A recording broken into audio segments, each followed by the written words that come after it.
5 anos de idade,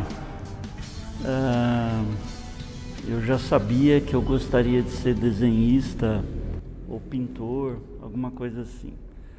Eu me lembro que o pessoal na escola me perguntava o que você quer ser quando crescer. Que tinha uma pergunta clássica, né? Tinha até uma propaganda, não sei, vocês não são dessa época. Mas eu falei, eu vou ser desenhista, vou ser pintor. Então começou assim. Foi um desejo inato meu, né?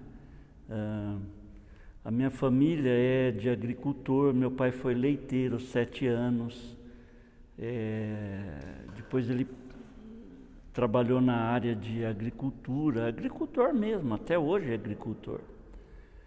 E então eu sempre fui seguindo esse desejo de ser um pintor. E sempre tentando desenhar, não tinha dinheiro para pagar uma escola de professor. A preocupação do meu pai foi da escola, e não tinha dinheiro para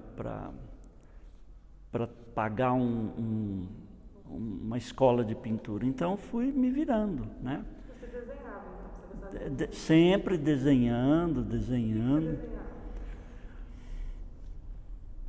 Paisagens, principalmente paisagens, árvores. Conheci Aldo Cardarelli aos 17 anos de idade, um pintor fundamental dentro de Campinas, da história da pintura em Campinas. Tem até uma galeria no Centro de Convivência que se chama Aldo Cardarelli. E aí, com 17 anos, a minha mãe pegou um trabalho meu e levou para o Aldo ver.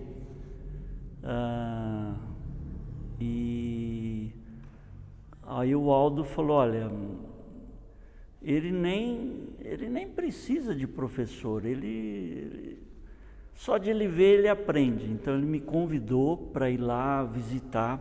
Ele foi professor da PUC. Bom, tem que pesquisar quem é Aldo Cardarelli, é fundamental. E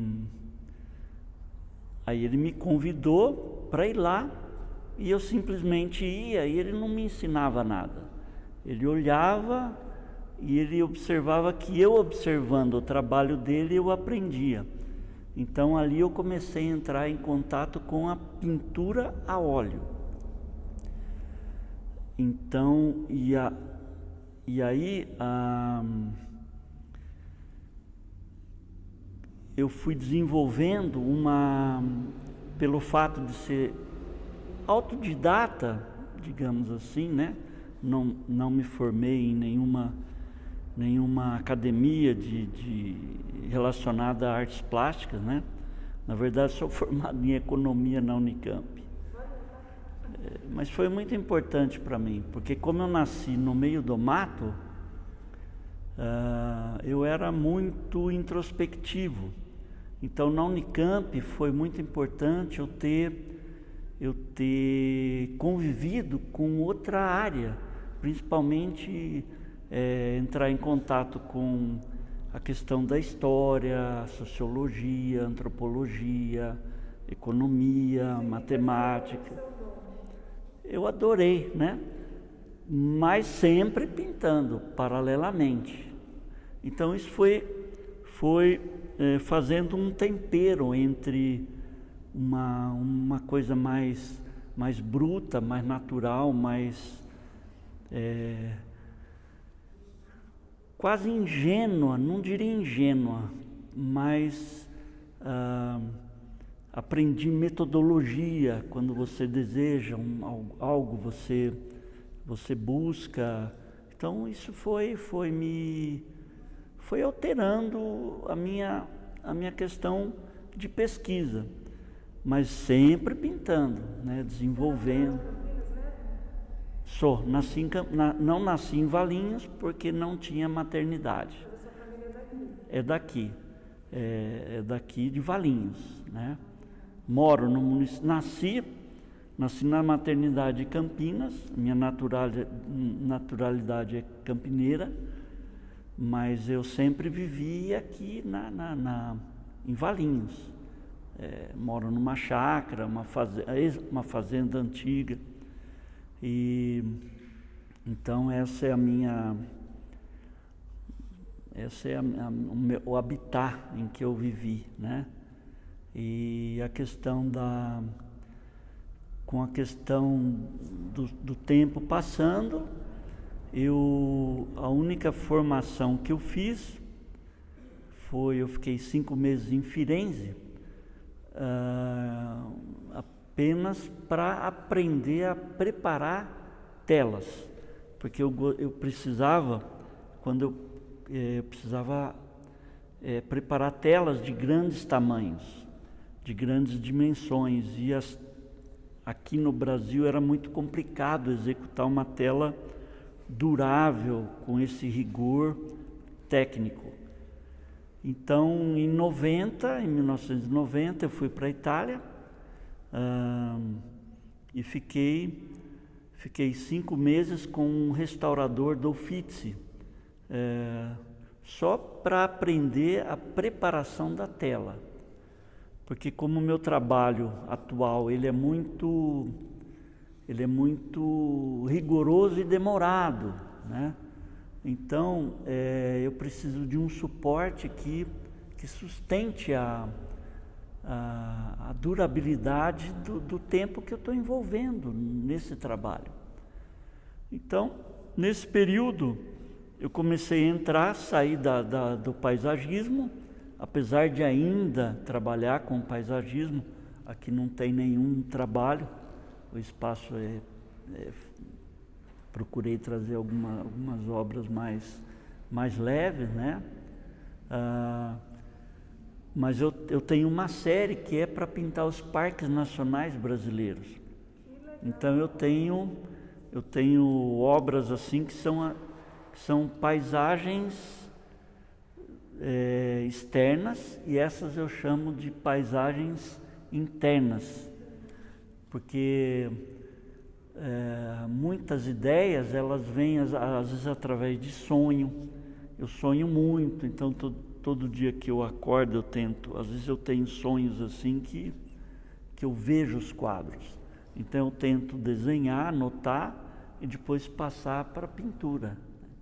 Então atualmente está tendo uma mescla entre as paisagens internas, né, que são bastante oníricas, tem uma dose, um tempero de surrealismo, e existem outros trabalhos que são específicos para esses, que eu chamo de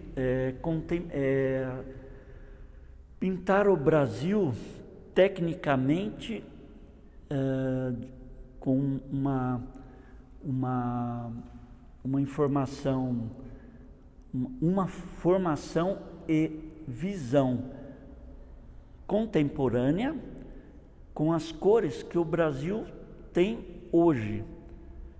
Porque existe uma coisa também que parece que o Brasil nunca foi pintado de verdade com as cores dele. Então, tecnicamente eu conheço a técnica clássica, antiga, mas como eu estou vivo, eu sou contemporâneo e eu tenho uma visão diferente do que o Brasil foi pintado no século XIX, 1800 e alguma coisa, em que a escola era toda europeia, cheia de dourado, castanho, e o Brasil é azul, branco. Quem começou a pintar o Brasil, o primeiro registro, foi um holandês, foi Frans Post, que veio com Maurício de Nassau em 1600 e alguma coisa, em Pernambuco, em 1600. Depois de 1600 até 1800, houve um bloqueio continental e o Brasil ficou isolado. Em 1816 veio a missão francesa, porque Dom João fugiu de Portugal por conta de Napoleão e veio para o Brasil. E aí houve aí veio a missão francesa para fundar uma primeira academia imperial. Estou fazendo um resumo aqui porque senão. Mas é fantástico, pode continuar. Então o Brasil ele começou, ele nunca foi pintado. Aí depois da missão francesa, em 1816, fundou-se a Academia Imperial de Belas Artes, mas os professores eram franceses. Então a técnica o cromatismo era europeu. E então, aí durante esse período que se formaram vários importantes pintores brasileiros, né? Que já é segunda metade do século XIX, Parreiras, vários impressionistas ali, mas eles iam estudar na Europa, então já tinha influência do impressionismo. E a temática do impressionismo não era o paisagismo, porque nesse período não existia fotografia. Quer dizer, a fotografia ela começou mais ou menos junto com os impressionistas, mas antes dos impressionistas o registro era pictórico. Então existiu uma escola, ou alguns europeus que vinham aqui no Brasil e ficavam por aqui, tipo Facchinetti, vários pintores, mas eles eram europeus. As cores eram europeias. Aí depois, quando entrou o impressionismo, a temática era outra, era um fundo de quintal, era uma árvore, era luz, eram mais detalhes, né? E então, depois veio a semana de 22, a temática mudou completamente.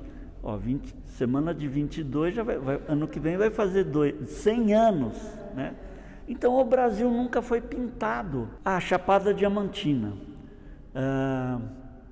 Eu fiquei 5 meses lá, desmontei o meu ateliê, aluguei um casarão lá em Lençóis, fiquei 5 meses lá, fiz mais de 500 quilômetros de trilha, e aí eu ia pintando, em vez de limpar a paleta, eu ia guardando a paleta e anotando, para poder pintar os quadros aqui, porque a inspiração era lá, né? E pegando as cores de lá, a cor da água, a cor da pedra, porque cada região, o Brasil é continental, cada região ele tem a sua própria cor, né?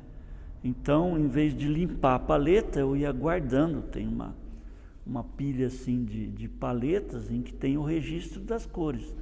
Aí quando eu voltava aqui para o meu ateliê, para fazer as obras grandes, porque é muito difícil você pintar, por exemplo, não sei se você conhece a Chapada Diamantina, mas tem por exemplo, a Cachoeira da Fumaça.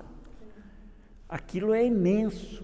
Como você vai pintar Então eu estou fazendo uma tela, estou trabalhando nela ainda.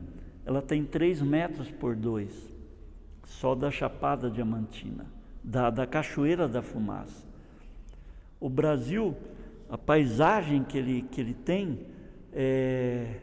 parece que ela não cabe em telas pequenas. Prefeitura de Valinhos, não sei se você já subiu lá, tem um quadro de 8 metros lá que foi feito para o centenário da cidade, acho que é 1996. Foi me encomendado um painel comemorativo para o centenário de Valinhos. Então ali tem um quadro que ele tem 8 metros E na verdade eu dividi ele em três, um painel central de 4 metros e pouco, depois 2 outros laterais, que são alegóricos,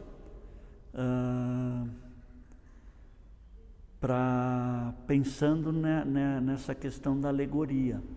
O painel central, ele tem essa iluminação, essa luz que eu vejo. Então tem gente que vai lá, acha a casinha dele. É tipo um panorama da cidade. Isso. E os 2 laterais são alegorias. Então tem um anjinho de um lado, outro anjinho do outro, que um é minha filha, o outro é meu sobrinho, que pousaram. E alegoria, a questão do figo, questão da tecnologia. Quando entra na questão da criação, eu procuro não pensar. Eu vou tentando transmitir o meu impulso. Por exemplo, os desenhos, eles vão saindo naturalmente. Eu não chego e penso, eu vou pintar um anjo radioativo. Eu vou desenhando. Depois alguém vem e me explica. É uma coisa assim meio... ela tem que sair de mim. O que sair, saiu. Eu não entro muito com... Eu entro com o meu racional tecnicamente, para calcular a composição, a diagonalidade, o mais escuro aqui, o claro afasta. Eu me preocupo mais com esse tipo de detalhe. Racional.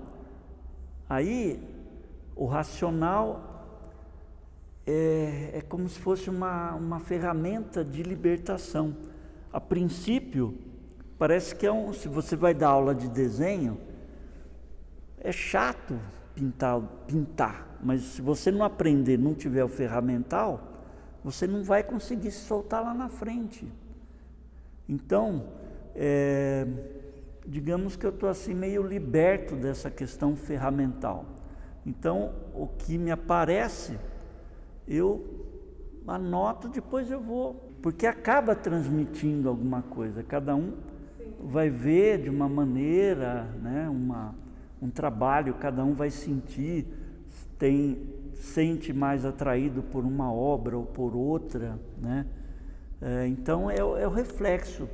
É como se ela ficasse liberta depois de pronta. Ela não é mais minha.